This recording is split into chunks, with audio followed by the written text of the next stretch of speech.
Well, hello everyone. Thank you for waiting and welcome to this week's roundtable discussion. I'm Eva Cahill, the editorial assistant here at Oceanographic, and I'll be hosting today's session. So far, our panels have covered a huge range of topics, from Britain's sewage problem to changes in the AMOC current and conservation wins off the shores of Sussex. All of these are available to watch back on our Spotify channel and on demand on our site. But this week, we're dissecting the issue of illegal fishing and governance gaps. And two recent investigations have thrown a spotlight on how corporate and geographic opacity creates conditions ripe for maritime crimes, ranging from environmental damage to horrific human and animal rights abuses.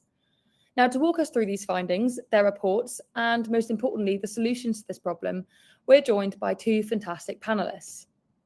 First, we have Kyle Lyschak, an international lawyer and head of UK at Client Earth. His recent report, Whose Boat Is This?, revealed that a staggering 39% of the UK's largest commercial fishing vessels operate under obscured ownership. This leaves the UK deeply exposed to risks linked to organised crime, illicit financial flows, and sanctions evasions. Kyle, thank you so much for joining us. Thank you, and great to be here today. And secondly, we have Dominic Thompson, Director of Squid Fisheries at the Environmental Justice Foundation. The EJF has just published a massive report, Out of Sight, Out of Control, detailing the sheer scale of unregulated fisheries across the Northwest Indian Ocean, the Southeast Pacific, and the Southwest Atlantic, regions that supply around 60% of the world's squid. Investigators found rampant forced labour, repeated deaths at sea, withheld wages, and widespread illegal fishing like shark finning. Dominic, welcome. Thanks so much for joining us today. Thank you for having me. And as always, if you have any questions for Carl or Dominic, please leave them in the chat bar on the right. But for now, let's dive straight into the reports. So, Kyle, starting with you, can you paint a more detailed picture of what you found in your recent report? Of course. Our report is called Whose Boat Is This? And our report really comes out of some coalition work that we've been doing with EJF and Open Seas UK, which is around trying to help implement the Global Charter for Fisheries Transparency in the UK. And, as many of you may know, that Global Charter, which has been led by the Coalition for Fisheries Transparency globally, provides a roadmap for governments and civil society to improve fisheries governance, ensure seafood legality, and protect human rights at sea. And under the charter, there are 10 principles. The principle that was, we were looking at in terms of our report was principle 3, which is around the beneficial ownership of vessels. And it's very interesting to look at this through the lens of a particular geography. And in our case, the UK, I think it's fair to say, at the outset that the UK has a relatively advanced system of environmental governance and a relatively advanced system of corporate regulation. However, even within that context, there are still some significant gaps on this issue, and our report goes into 6 recommendations that we make to government about how it might improve that situation to increase visibility of beneficial ownership, and in doing so help to implement principle 3 of the charter. So 2 basic fundamental concepts here that the report covers. One is the fact of illegal fishing, global issue, of course, but also very much an issue within UK territorial waters. The press here doesn't go very long in between a discouraging article in the media about some of the environmental impacts of illegal fishing. We see horrendous images, for example, of bycatch washed up on shore in catch nets, and other types of very ugly and upsetting images. So there's, of course, the potential environmental impacts of illegal fishing, but there's also the interconnected and related illegitimate and criminal activities that illegal fishing sometimes also generates, which run from human rights and labor abuses right through to trafficking of arms, drugs, and wildlife and other things. So it's about recognizing that this exists here in the UK, and it needs to be tackled. And the other concept here that Klein Earth looks at in great detail, which is much more of a legal concept, is the concept of limited liability for companies. Now, this is a principle that goes back centuries to Roman times in terms of creating a company to do business. But this system was perfected in England in the late 19th century, when the first company laws, statutory laws in the world were passed, which basically, as many of you or all of you know, are all about enabling investors and business people to engage in higher risk activities without being personally responsible for the outcomes of those activities. So the incorporation, sometimes called the corporate shield, is set up so that high risk business can begin, investment can take place, and things can happen, and people are not put off by that in terms of personal risk. Now, that's been a very useful concept or principle, some might say, for enabling the global economy and the modern economy over the decades, because growth and other business activities that relate to well-being of people and in some respects might not be able to be done effectively without that kind of a system. Some might argue that, but that system is certainly capable of being abused and being used for the wrong purposes. And this report looks at where incorporation is used possibly as a reason to obscure who actually owns the fishing vessel, and who wants to remain hidden by creating a company. Sometimes they're called shell companies, to obscure the vessel ownership. And sometimes there are multiple companies in the chain. So company A owns company B, who owns company C, who owns company D, who owns the actual fishing vessel. And by the time you try to figure all that out, the vessel is scrapped or sold or has the flag changed or something, and the person ultimately behind vessel ownership is nowhere to be seen, and it just starts again. So the heart of this report is about looking at illegal fishing and saying, well, is there a benefit? And we think there is, of getting to the bottom of, in a transparent way for civil society, the public, who actually is controlling these commercial vessels, and is in doing so, does that create a deterrent effect to encourage better behavior by those folks in terms of managing those vessels, what they get up to, and are there other benefits to knowing that information? And we say there are. Uncovering networks of activity where one person might be behind a whole fleet of vessels around the world, not just in the UK, that engage in illegitimate activity. Actors may be involved in multiple stages of the supply chain, and it's not clear. That's obscure because of these various company incorporations and other reasons why it's important to know who's behind the scenes. So that's basically the premise of the report, and principle 3 of the Global Charter. And to get a little bit technical now, the way that the UK government answered the question in Parliament of how are you going to implement the Global Charter, the answer was, we've got something called the People with Significant Control Register, which is a Companies Act. It's called the Companies Act, the primary piece of legislation that regulates companies in the UK, in all of the UK devolved administrations, England, Wales, Scotland, etc.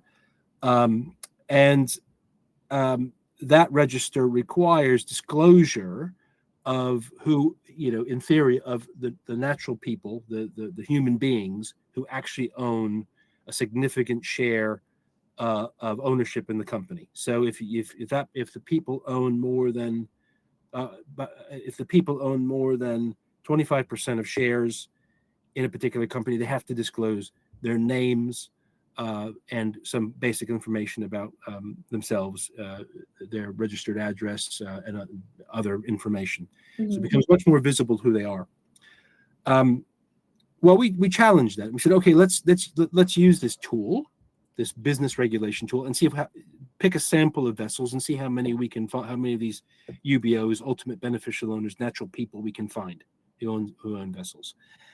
And we took a sample of the 51 largest commercial vessels from two lists. One was the ones who had the biggest quota allocations in the UK for commercial fishing. The other one was from other databases, the largest fishing vessels by gross tonnage. We compared them. Some of them were the same vessels.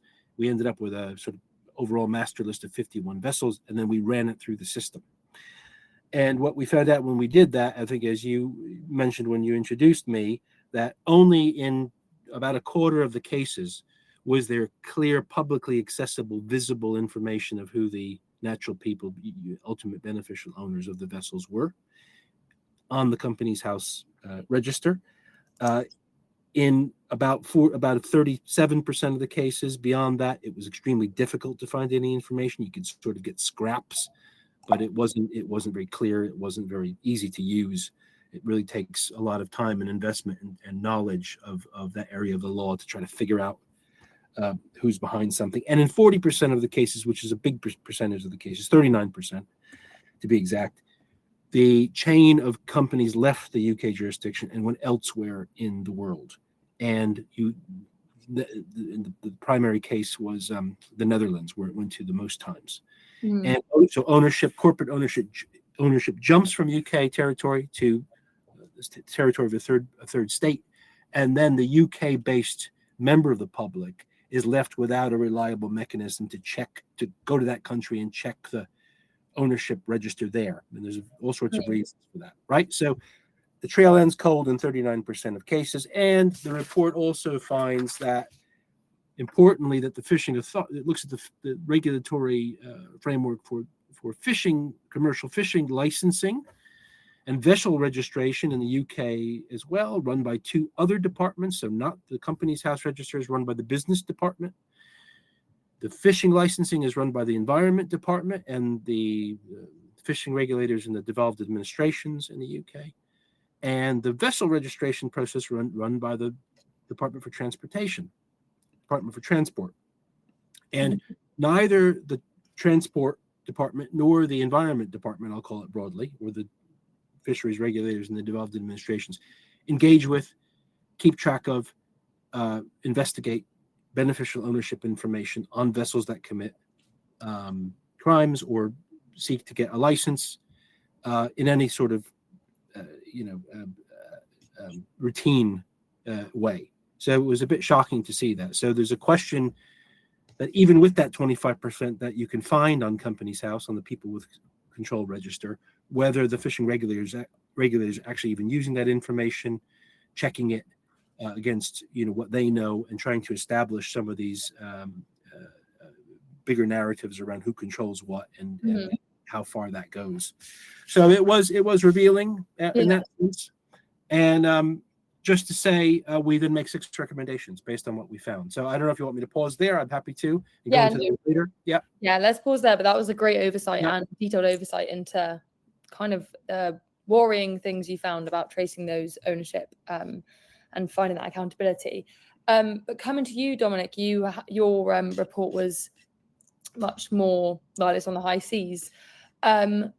Your report exposed a horrific human cost to the lack of oversight in the high seas. Can you explain a bit more about your report, what you found, what the alarming trends were that you uncovered in the squid fleets, and why squid fishing in particular has become such a hotbed for exploitation? Yeah, well, thank you very much for the introduction. And as you rightly touched on there, our report really looks at the unregulated fishing out of IUU. So if people know Environmental Justice Foundation, you might have seen that we've been looking at especially illegal fishing for many, many years, and this intersection between the illegal fishing and the human rights exploitation at sea.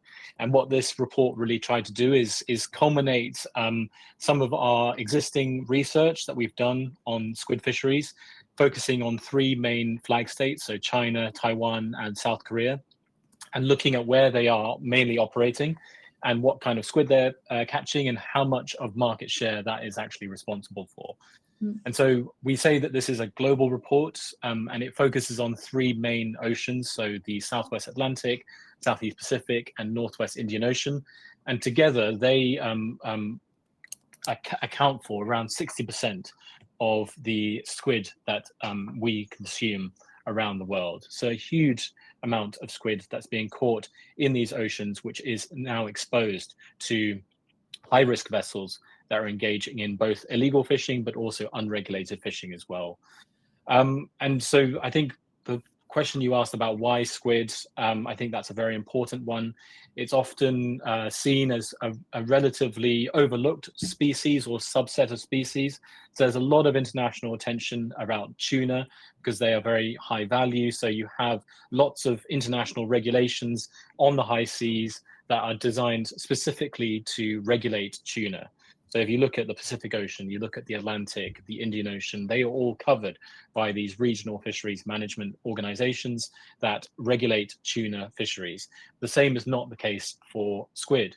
So for the main squid fisheries in the Southwest Atlantic, there is no regional regulation at all.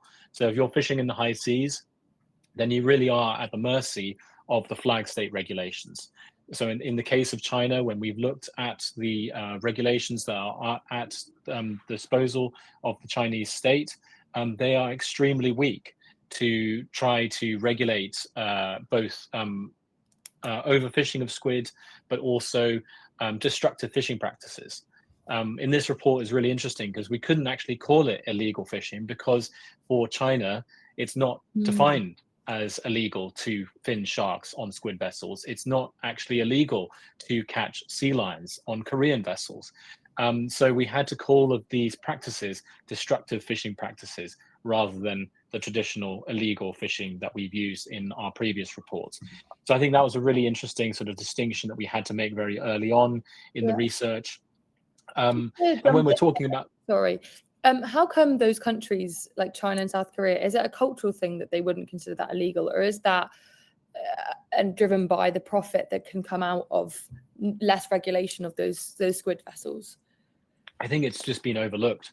It was never really perceived or known that these vessels would target these species. Squid jigging especially has often been seen as very selective and highly targeted. So they would only go for the high value squid that you're actually going after. It wouldn't attract other species. But what we've found is that the crew would often be ordered to throw some of the squid back into the sea. And obviously sea lions eat squid, dolphins eat squid, tuna eat squid. So if you're starting to throw dead squid back into the sea, then you're going to start attracting those bigger marine mammals, and then they would actually be intentionally hunted by the vessel, with nooses being used to bring the seals up on deck, harpoons to spear the dolphins, often these improvised electrocution devices as well to stun dolphins and false killer whales as they swam alongside the vessel, and then they would bring them on deck and often just take the teeth from those animals to sell on the black market. And then what they would do is just discard the rest of the animal back into the sea. So extremely wasteful practices on board these vessels to fuel wildlife trafficking, as Kyle was saying. And really it is that absence of transparency, absence of scrutiny, which is allowing this to happen. Many of these vessels operate for a year or even 2 years at a time. So you can imagine the lack of scrutiny that gives to flag state authorities. For example, the Korean authorities or the Taiwanese authorities, they don't have access to that vessel for 2 years. You can get away with anything on that vessel. And it's the same for the crew as well. They are maybe being exposed to physical abuse on a daily basis, and they can't call their loved ones, they can't call the authorities to get help, and it has an incredible psychological toll on some of these fishers. And many of the fishers that we spoke to, they talked about contemplating suicide just because it was so grim. Working 18 hours a day, not even knowing if you're being paid, being physically abused, and working in some of the harshest weather conditions at sea in the Southwest Atlantic or in the South East Pacific, extremely cruel working conditions. And there's just no way for them to see land for 2 years at a time. So really, really bleak stories that we were hearing. Yeah, that's really hard to hear, I think, especially when we consider how much the squid is coming towards markets that we ourselves buy from. We've just got a question in from Rob, who says, we now have the High Seas Treaty. Will this change anything for the animals and the workers in this investigation, or will it just be another piece of paper? Would either of you like to come in on that particularly? Dominic, I see you nodding there. Maybe we come to you first. Yeah, sure. I think it makes a big difference because it gives flag states, it gives market states, it gives any manner of state the tool now to try and do something about this. So let's take the Southwest Atlantic, where we don't have one of these regional fisheries management organizations. It could be Argentina as a coastal state. It could be South Korea as one of the principal flag states in the region, taking the initiative to say, we want to regulate this fishery because we've seen that there's bad press. I'm sort of making this more basic than it actually is, but we could say that maybe South Korea wants to be a champion. They say, we want to regulate this fishery because we've seen that there's lots of bad press about the Southwest Atlantic. So we want to try and make this a better managed fishery. So they could say, we're going to have catch limits. They're going to have regulations on vessel monitoring, and that could be something that South Korea does unilaterally. It could be something that they do in combination with other states. So it could be with coastal states, it could be with market states as well, and it could even be market state driven. So it could be the EU or it could be the UK that says, we will only accept squid that comes from the regulated Southwest Atlantic fishery, and if you're outside of it, then we don't want to welcome your squid into our market anymore. So that is what we call an area-based management tool, and it's probably one of the most powerful mechanisms within the BBNJ that would try to bring these high seas regions under improved regulation. Yeah, well, that's exciting to hear that there is a way to put a stop to these horrific abuse at sea. Coming to you, Kyle, in terms of creating greater, it seemed like in the UK, what's needed is greater transparency over who owns these vessels to allow for greater accountability. And from what I could tell from what you were saying before, a lot of the sort of legal reasons and sort of legislatory reasons why there is that opaqueness is based on business and competition. What kind of dynamics are at play in actually making sure that transparency is pushed for in our political system, and what could be the potential challenges in making that happen?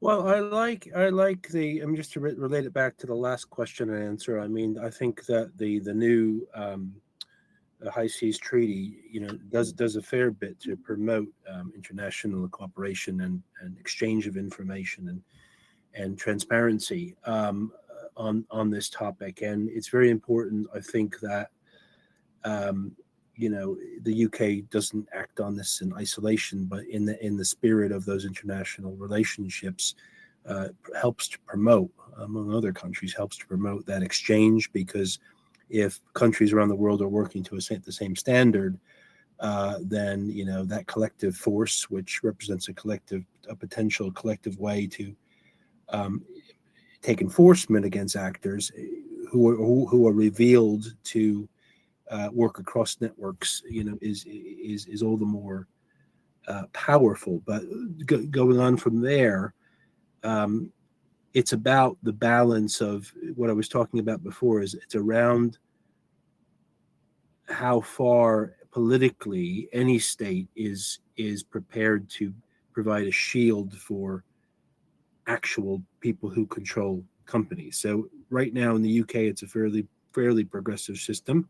Mhm. As I said before, it implements this 25% share rule. So if you've got more than 25% of share in a company, you have to reveal who you are. But in the global South and elsewhere, there's far more progressive ways of doing this that make a lot of sense. Not necessarily in fishing, but in Ghana, for example, the disclosure for ownership in a country is as low as 5% for local companies in fields like sectors like mining and forestry and things like that, sectors like that are prone to corruption. In Argentina, it's down to 1 share of a company, I understand it. So if you own for most companies, if you own 1 share, then you have to disclose on the government record who you are. Mhm. So there's lessons to be learned there, and this is not just about doing that domestically, state by state. It's about getting a common international standard for it eventually. Mhm. Yeah, that's interesting, and it kind of plays off. We've got a question from Mel here, who seem to have like very personal experience of working on these boats, and maybe zooms in a bit more into the issue. She's saying, I worked on offshore daggers years ago. Without observers on every boat, regulation will not work. I've seen cod, reddish, and other species dumped in larger amounts than were landed. It was sickening and a big part of the demise of our fishery. So what do you make of the idea that you'd need a person there to go, and we can't just do this at the legislative level. We need people on the ground doing this. Is that an important part of solving this problem? Dominic, I'll come to you. Yeah, it's a huge part of it. You can have all the great legislation in the world, but if you don't have monitoring and enforcement, then it's basically just a meaningless piece of paper. And we've seen that in Thailand, we've seen that in Taiwan, and South Korea as well. So human observers definitely do play a part in it, but obviously they come with complications. You can have limited people power to actually man these boats. You saw as well with the COVID pandemic that observer rollout was basically down to 0 on board vessels because it was just impossible to get them on board. What we're seeing now is that they're starting to roll out CCTV on vessels. So Taiwan's investing heavily in CCTV on its distant water vessels, which I think is the next step, really. And we've even had cases where vessels have gone out before CCTV and been engaging in horrific shark finning and physical abuse of crew. But as soon as they've actually been fitted with the CCTV, those rates of non-compliance go down massively. So it can make big differences because the captain realizes, okay, the game's up. I'm not going to be able to get away with the same stuff as I used to. Nice. That's a better on-the-ground solution as well. And then how do you think that would apply, Kyle, to the kind of transparency you were looking at, which is obviously more to do with corporate structures? I think these things act in concert together. I think it is fair to say that in the UK, there's a ways to go. There's quite a ways to go, but they have been somewhat of a leader in the development of remote electronic monitoring on vessels. So there is some progress there in terms of UK approaches and pilots to put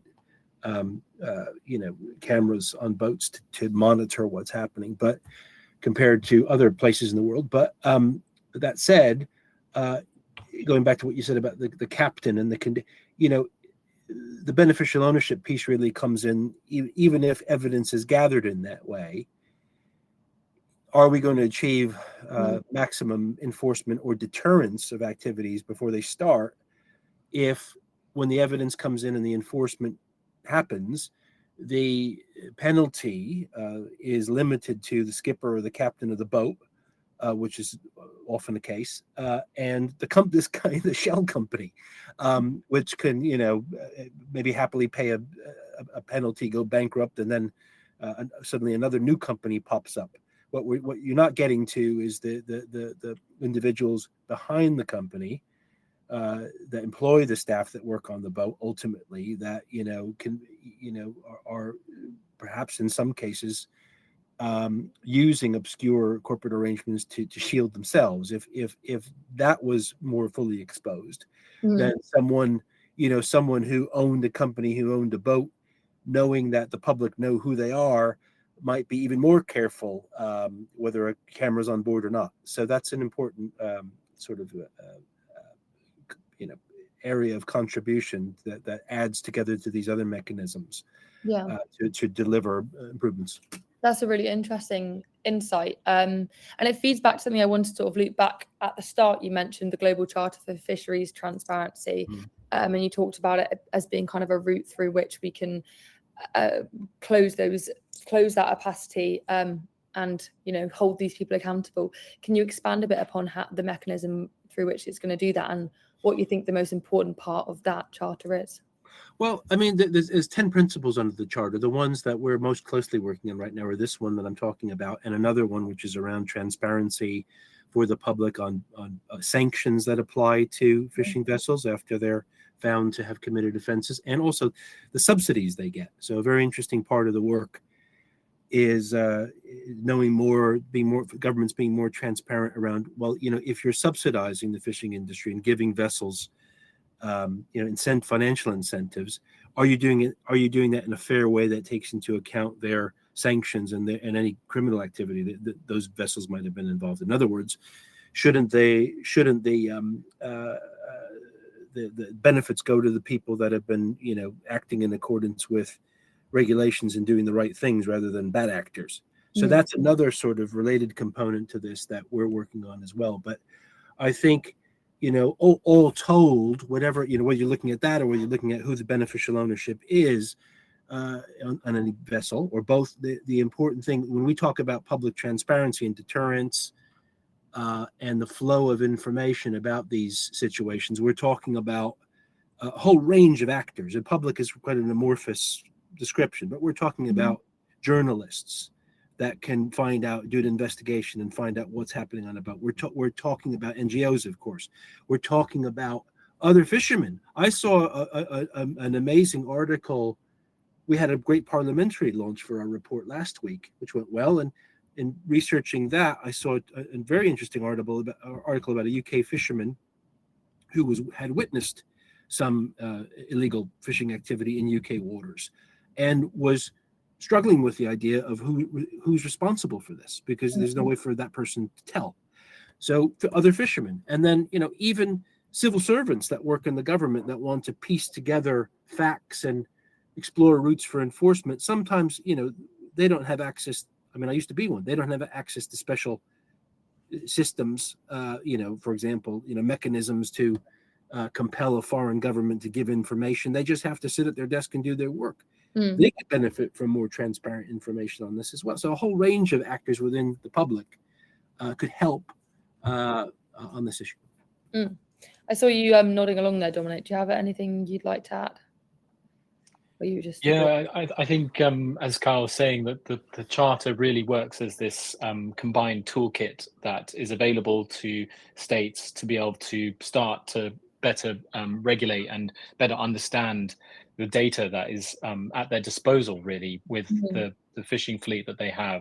So whether it be better access to information about the beneficial ownership, or whether it be through public license lists, or tackling flags of convenience, you can see how all of those different principles all complement and work together to really lift the lid on these opaque practices of who is actually benefiting from illegal fishing, and who's working on those vessels. And as Carl was saying, I think that data is immensely powerful. And when you have something as simple as a public license list, it almost takes a fisheries agency a click of a button to take their existing license list and just put it on the internet. And already through that, it empowers stakeholders across the sector, whether it be the government agencies themselves, neighboring countries, NGOs like us, who are relying on that information to be able to investigate vessels. So if we see a vessel coming into an inshore exclusion area or a marine protected area, we can take a photo, we can scan it through the public license list, we can already identify who the owner is, and we can start to hold those people accountable. But you can see how those kinds of transparency mechanisms and tools might ruffle feathers for the wrong people. And in this industry, you have some very wealthy people often who are behind the scenes of these shell companies, who seek to benefit hugely from illegal fishing. It's a massively profitable business, as we've seen in many geographies. Yeah, and so what's the if you were to paint a picture of how far along we are in getting this charter adopted and rolled out so it's effective, how hopeful are you that it will be sort of enacted and will make the difference that you guys are really enthused about the potential of it making? I'll combine that with an answer to this question that's come up here from Rob as well, if I may. Yes, it's been well received by, first of all, the UK government supports the charter. It has more ways to go in terms of implementing the full charter, but it's doing well in some areas and catching up in others. It supports the charter. The UK environmental regulation regulator DEFRA has welcomed our report and is interested in exploring its recommendations with us. So at the government level, and the report is designed to be constructive. It's not meant to be combative with government. Yeah. It's constructive. And so it's been well received there. It's been well received by others who are interested in this area. It has gotten a little bit of pushback from industry. I won't go into details here, but if you look around, you'll see an op-ed or two that goes to exactly what Dominic was just talking about. Folks that are not necessarily happy about this topic moving ahead, so they can remain in their comfortable space. Dominic, can I send that question from Rob to you as well? What kinds of response and reactions have you had to your report, and how seriously are markets and importers taking the issues you've raised? Yeah, so I think the report has gone down very well with the public audience. We got great media engagement internationally, very strong pickup in EU states and also in Korea as well. And I think with our outreach, obviously it was a global launch, but we were focusing on certain champions that we like to call them. So I think South Korea for sure is one of our champions, and we're hoping that this report will spur them to look at some of the international fora that are coming up. So UNOC in 2028, the UN Ocean Conference that South Korea is hosting in that year, will give them the platform to become a champion for tackling unregulated fishing. And this also relates to your question as well, discussing about the charter and its current progress. So South Korea is one of our champion countries for the charter as well. It was one of the first countries to publicly endorse the charter back at the Our Ocean conference last year. And this year has also been a champion for the Mombasa Declaration, which was launched officially at Our Ocean in Mombasa just last month. And that declaration has been signed by 16 countries and is an attempt to really try to mobilize this momentum that is building for the charter and get more countries to sign on. And we saw really strong pickup in Africa. So we had 7 African countries sign the declaration, which is really, really encouraging. And it shows great leadership across the continent. And as we were discussing earlier, many African countries are suffering the most from illegal, unreported and unregulated fishing as well. So Ghana, Sierra Leone, just in the BBC the other day, and several other countries also being targeted by Chinese distant water vessels and Chinese beneficially owned trawlers. So you can see how all of these different issues are sort of linking together. And it is just this absence of transparency in those fishing industries, which is allowing these perpetrators to get away with it. That was really interesting insight. And I'm super conscious of both your time and all our audience's time. So I thought I'd just come to my final question to close out today's session, which is more focused on the consumer. I think a lot of our audience are quite conscious consumers and would be horrified to think the food on their plate would be involved in the kind of crimes and illegal activity that your reports expose. Where does accountability sort of lie with the consumer? And is there a reliable way for regular people to really know if the seafood they're buying is coming from a legitimate, abuse-free source? Well, I mean, I'll just give you a short answer on that. There was a really wonderful Supreme Court case in the UK last year called Finch, which is more about climate, doing environmental assessment on climate carbon emissions, not on fishing. But the judge in that case, had a great line, which was the public can't care about what they don't know about. Mm-hmm. And this is what this whole thing is about. It's about increasing transparency, increasing the public's ability to engage with the information, to see these patterns and of ownership and relationships with themselves, and combine that with other information to make better informed decisions. Mm-hmm. I saw you nodding there, Dominic. I wondered what your thoughts were. Yeah, I think that's a great line, and highly applicable to this. And really, it's trying to understand where your fish and your seafood is coming from. And I think that unfortunately, when the average supermarket trip, that information is far and few between. So just looking at the fish and supermarket just this afternoon and trying to piece together where exactly it was coming from. And sometimes it's incredibly vague, and sometimes it's more specific. I think it is getting better, but it's definitely a slow burn. And for species such as squid, sometimes it just says Southeast Pacific on the package, or Patagonian squid, and that could be 2 or 3 different species. And there's no way to actually determine whether or not that's being caught by a small scale Argentinian vessel, or whether it's coming from one of these, high risk, distant water Chinese vessels, which is at sea for 2 years. So the risk to the consumer that they are ingesting that kind of squid is very high. And really, it only comes from the consumer starting to question the supermarkets and starting to question the restaurants for not knowing where that squid is coming from, that the supermarkets will be forced to change their practices.